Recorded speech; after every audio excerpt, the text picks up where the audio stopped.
Bueno, acá vamos a ver el ejercicio 4 de programación lineal, ¿sí? Que está en la página 237. Dice, este es un problema de mínimo costo. Se desea conocer el mínimo costo de una ración compuesta por heno de alfalfa y grano de maíz. Estos son los dos insumos que se van a utilizar para producir un alimento balanceado. Acá dice, con estos dos insumos es para alimentar un rodeo de vacas lecheras que tiene una producción de 20 litros por día por vaca. Este dato no va a ser relevante en el ejercicio, ¿sí? Entonces acá lo que quiero hacer es una ración que contenga estos dos insumos, ¿sí? Vamos a ver enseguida que esos insumos se miden en kilogramos. Los aportes nutricionales del grano de maíz son 150 gramos de proteína bruta por cada kilo de maíz, 3,2 megacalorías de energía por cada kilo de maíz y 110 gramos de fibra por cada kilo de maíz. A la matriz no te la dan armada, yo la he armado acá. En esta primera columna puse los aportes nutricionales, que acá señala que son proteína bruta, energía y fibra. Entonces colocamos todo esto que estoy pintando en flúor, lo tienen que escribir ustedes, ¿no? La matriz no estaba hecha, yo la estoy armando. Pongo aportes nutricionales, proteína bruta, energía y fibra, ¿sí? Los insumos que son utilizados para realizar la ración o el alimento balanceado son heno de alfalfa y grano de maíz. Yo acá primero puse grano de maíz y heno de alfalfa, pero lo mismo en este caso que lo pongan al revés, no hay problema. Nuestras incógnitas van a ser X1 y X2, donde X1 representa cuántos kilogramos de maíz necesitamos para la ración y cuántos kilogramos de heno de alfalfa necesitamos para la ración.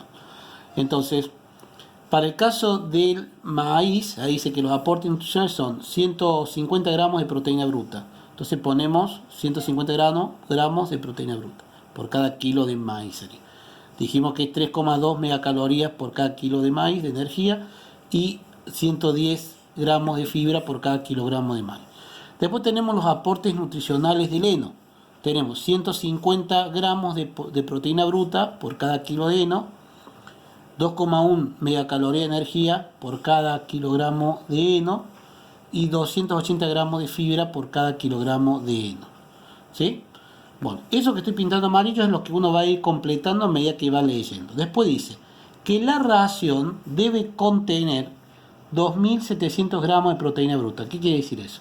Como este es un alimento balanceado y estos son aportes nutricionales, sabemos que un organismo tiene requerimientos mínimos de nutrientes, o sea que va a requerir estos gramos de proteína bruta o más. Digamos que esa va a ser la cantidad mínima de aportes nutricionales que va a requerir este alimento balanceado, ¿sí? Entonces vamos a poner de esto o más. Lo mismo con las megacalorías de energía.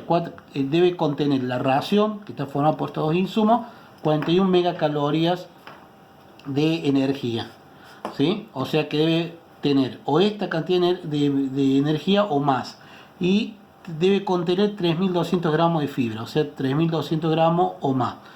Eso que estoy colocando ahí, que dice mayor y igual, son las restricciones que vamos a utilizar en este problema de minimización, ¿sí? Son del tipo mayor y igual. Por otro lado, me dice que el costo de las componentes son 0,85 pesos por cada kilo de maíz y 0,39 pesos por cada kilogramo de heno. Entonces acá vamos a agregar al final la función objetivo o función Z, que representa el costo, donde dice grano de maíz ponemos 0,85 pesos el kilo de maíz, y donde dice heno ponemos 0,39.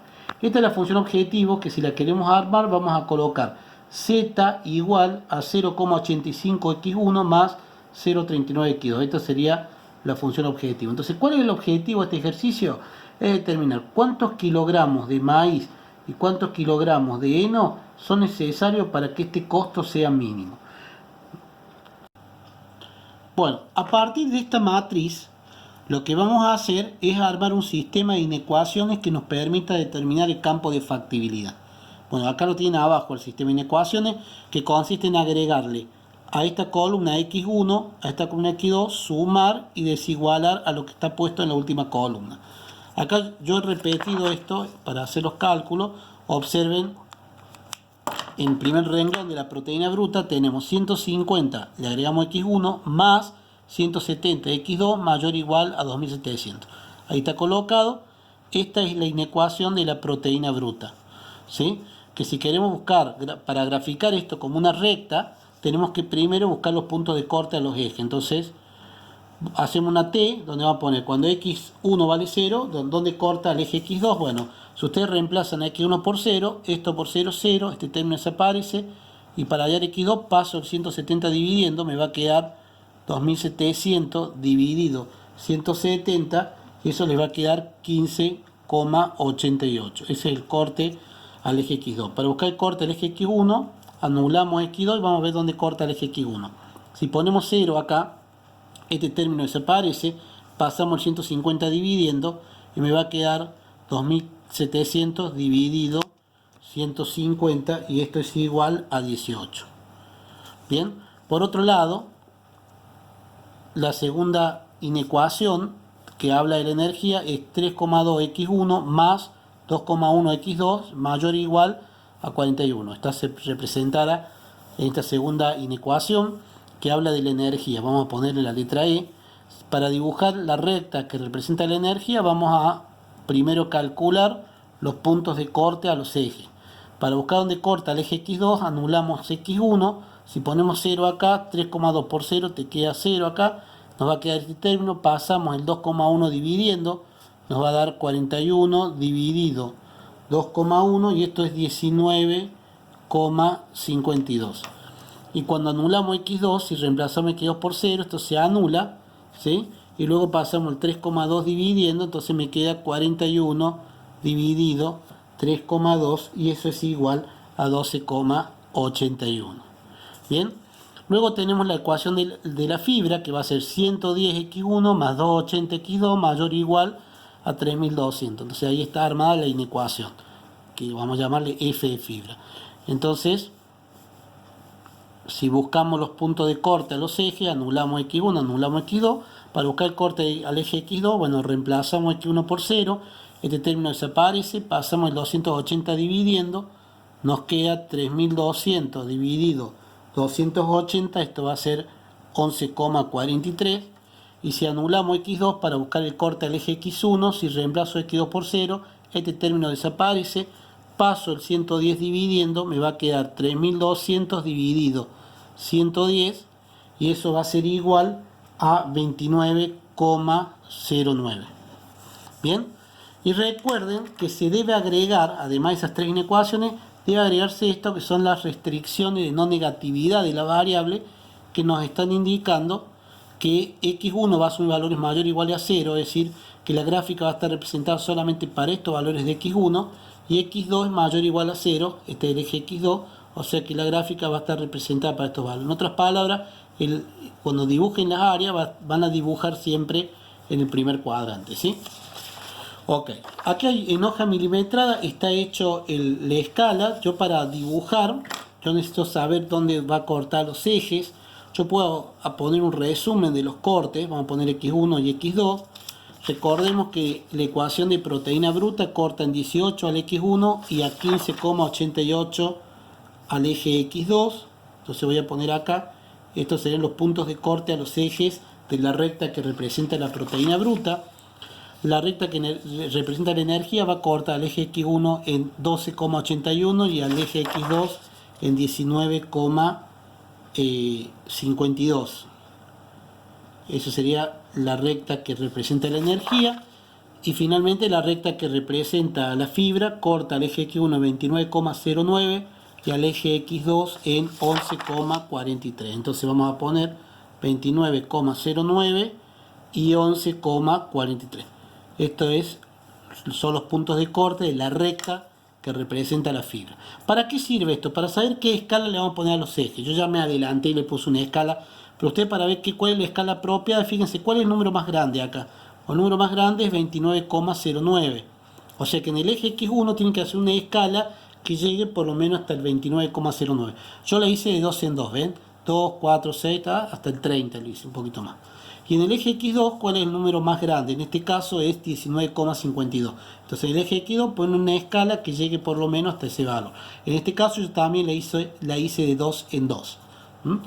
Bien, bueno, entonces lo que vamos a hacer ahora es representar las rectas que de cada una de estas inecuaciones. Comenzamos con la proteína bruta que corta al eje X1 en 18, fíjense este es el eje X1, ahí está 18, y al eje X2 en 15,88, o sea casi 16. Más o menos, por ahí, ¿ves? Cerquita del 16, aclárenle que este valor es 15,88. Si yo uno entonces este punto y ese punto, vamos a encontrar la recta que representa a la proteína bruta. Vamos a poner PB.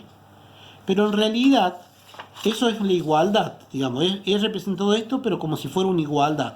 Pero acá dice mayor e igual, es decir, que en realidad lo que se debería pintar no es solamente la recta, sino todo lo que está arriba de la recta. Siempre restringido por el primer cuadrante, porque X1 y X2 tienen que ser positivos.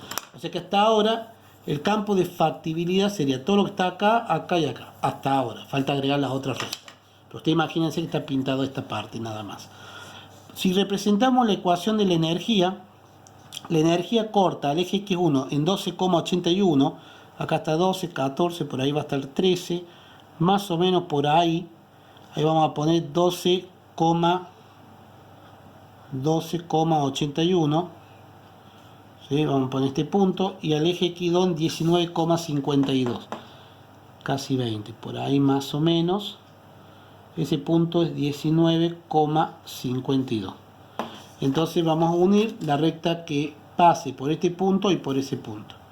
Esa recta va a ser la recta que representa la energía. Bien, pero como en realidad aquí decía mayor o igual, en realidad no es solamente esta recta, sino también es todo lo que está a la derecha de la recta. Entonces, si tenemos en cuenta todo lo que está a la derecha de esta recta y todo lo que está a la derecha de la recta que estaba antes, hasta ahora el campo de factibilidad va a ser toda esta región que va a estar limitada por esta línea, acá se dobla y acá sí. Estos serían los bordes del área, esta línea y esta línea. Digamos que esas líneas se cortan en este punto, entonces de ahí para arriba. Y después tenemos la ecuación de la fibra que corta al eje X1 en 29,09. Por ahí está 29, un poquito más cerca del 29. Ahí vamos a colocar 29,09 y en 11,43. Si acá está 11, poquito antes de la mitad, más o menos por ahí va a estar 11,43. Entonces aquí dibujamos la recta que une ese punto con este punto y esa es la ecuación de la fibra. ¿Sí? Vamos a poner F de fibra. Bien, entonces energía, proteína bruta y fibra. Y ahí también tenemos que representar el área que está arriba. Si tenemos en cuenta entonces el área que está arriba, o sea a la derecha de cada una de estas rectas, el campo de factibilidad va a estar conformado por esta región. Les voy a ir pintando los bordes de acá, cada recta esta que se va quebrando va configurando el área, este campo de factibilidad. Entonces todo esto que les voy a pintar de amarillo sería el campo de factibilidad y hay que escribirlo, ¿sí? Tienen que poner que este es el campo de factibilidad o el conjunto de soluciones factibles o posibles. ¿Qué más hay que señalar acá? Bueno, los vértices. Los vértices que representan los quiebres de esta figura. Uno de estos vértices es este punto que podemos llamarle A. Otro es este otro punto que podemos llamar B. Este otro punto que podemos llamar C. Y este otro punto que D. Son vértices porque ahí se va quebrando, ¿ve? Esta figura. Bien. Ahora, para que finalizar, tenemos que dibujar la función objetivo y ver en cuál de estos vértices hace tangencia. Entonces, la función objetivo, habíamos dicho que era esta que está acá, ¿sí? Era una función de costo, ¿sí? Que decía z igual a 0,85x1 más 0,39x2. ¿Está? Necesito dibujarla. Para dibujarla, obviamente necesito ver a dónde corta al eje X1 y a dónde corta al eje X2. Bueno, yo les sugerí, al igual que el ejercicio que hicimos de maximización de margen bruto, que la forma más fácil sería inventar un punto de corte al eje, a alguno de los ejes. Yo voy a suponer, esto lo voy a tener en cuenta, voy a suponer que yo quiero que la recta Z, cuando la dibuje, corta al eje X2 en 8. Ustedes eligen cualquier número, si quieren elegir el 4, el 14, el 20, cualquier número, eligen. Yo voy a elegir el 8, pero ustedes pueden elegir cualquier número. Si yo quiero que la recta Z, cuando la dibuje, corte al eje X2 en 8, la pregunta sería, ¿y dónde cortaría el eje X1? Bueno, primero veamos qué coordenadas tiene este punto. Este punto tiene coordenadas 0 de X1, 8 de X2. Sería 0 de X1, 8 de X2. Con estas coordenadas que son definidas por mí, yo voy a encontrar cuánto vale Z. Entonces, si yo reemplazo en la función objetivo a X1 por 0 y a X2 por 8, nos va a quedar lo siguiente. Entonces acá queda 0,85 por 0 más 0,39 por 8. Bueno, este producto va a dar 0 y este producto va a dar 3,12. O sea que me va a quedar que ese 0 más 3,12 va a ser igual a 3,12. Una vez que encontré el valor de Z, yo voy a armar de vuelta esta ecuación, nomás que en lugar de Z yo voy a colocar 3,12. Entonces 3,12 es igual a 0,85x1 más 0,39x2. Digamos, me queda así. Y una vez que conozco el valor de Z, ahora ya puedo hallar el otro punto de corte, el corte del eje X1. ¿Cómo hacemos? Anulamos X2.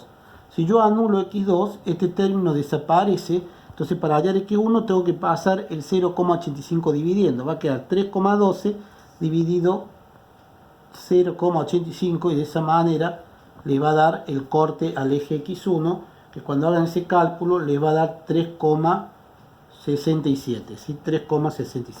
Entonces ese punto 3,67 lo vamos a ubicar acá. Ya tengo el 8, vamos a ubicar el 3,67. Si acá está el 2 y acá está el 4, el 3 estará por acá y 3,67 más o menos por acá. Lo vamos a escribir ahí, 3,67. Listo. Una vez que tengo estos dos puntos, vamos a unirlo y con eso tenemos la función Z, que es la función objetivo. Acá le estoy con esta recta, esta es la recta Z.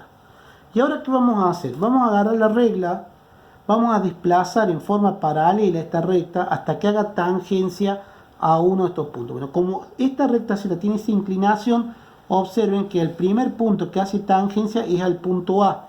Si ustedes mueven en forma paralela, ¿sí?, al primer punto que hace tangencia esa recta, por eso es importante la inclinación que tiene, ¿sí? Al desplazar Z en forma paralela a esta recta nueva le vamos a llamar Z', que es la Z desplazada. Al desplazar observamos que la tangencia se hace en ese punto, entonces vamos a poner que ahí está la solución óptima. O sea, ¿qué significa? Que en este punto que tiene 0 de X1 y 19,52 de X2, en ese punto se minimiza el costo. Entonces, esto es lo que se conoce como solución gráfica. La solución física, son tres soluciones. La solución física es encontrar las coordenadas de este punto. Bueno, en este caso en particular, dice que esta ración se va a tener un costo mínimo siempre y cuando no se utilice nada de X1, o sea 0 kilogramos de maíz, y se utilice 19,52, que es el punto ese, no es 20, sino está un poquito antes, sino que acá pareciera que es un 20, pero está un poquito antes el corte. 19,52 kilogramos de heno de alfalfa, ¿está claro? Entonces estas serían las coordenadas, que sería lo que se llama la solución física. Se le suele poner un asterisco. Y para finalizar falta la solución económica. ¿Cómo se obtiene la solución económica? Bueno, reemplazando en la función objetivo a X1 y a X2 por estos valores, y de esa manera me va a dar el mínimo coste. Entonces la solución económica, o sea, para hallar el mínimo costo, es colocar la función objetivo, o sea, Z mínimo, que es el mínimo costo, ponemos 0,85 por X1 más 0,39 por X2. Bueno, X1 es 0, X2 es 19,52. Obviamente esto se anula. Este producto, cuando ustedes lo realicen, les va a dar 7,61. Entonces significa que el costo mínimo, esto más esto, va a dar en pesos 7,61 pesos. Ese sería el mínimo costo, y con esto terminaría este ejercicio. Acá hemos concluido.